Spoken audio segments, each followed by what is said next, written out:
In this video, we're going to be looking at translating from explicit rules to recursive rules. So number one, I have an is equal to -6 plus 8n. So first we need to recognize what type of sequence this is. Is this arithmetic or geometric?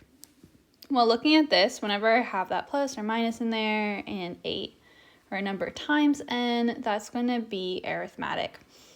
And so to write my recursive rule for an arithmetic sequence, I need to know what my first term is, and I need to know what my common difference is. The common difference when it's in this form of an arithmetic explicit rule is always going to be that number in front of n. So that means that d here is equal to 8. That's my common difference, or in other words, my slope. To find my first term, I need to plug in 1 for n. So I have a1 is equal to -6 plus 8 times 1. And so I get that a1 is equal to 2.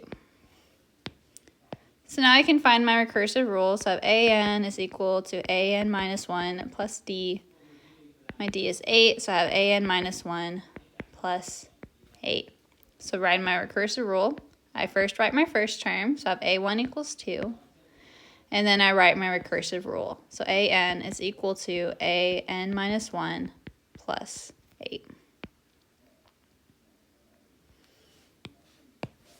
Okay, so look at this next one. This next one, I have an is equal to -3 times 1/2 to the n minus 1. So here I recognize that this is geometric because I have the power to the n minus 1.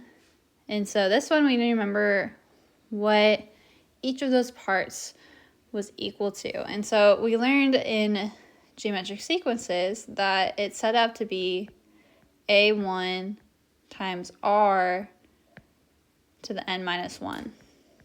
So that means that my a1 here is -3 and my r is 1/2.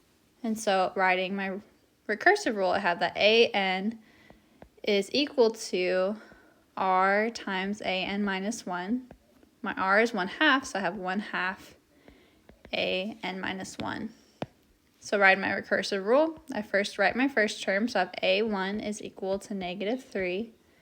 And then my recursive rule, which is an is equal to 1/2 an minus 1.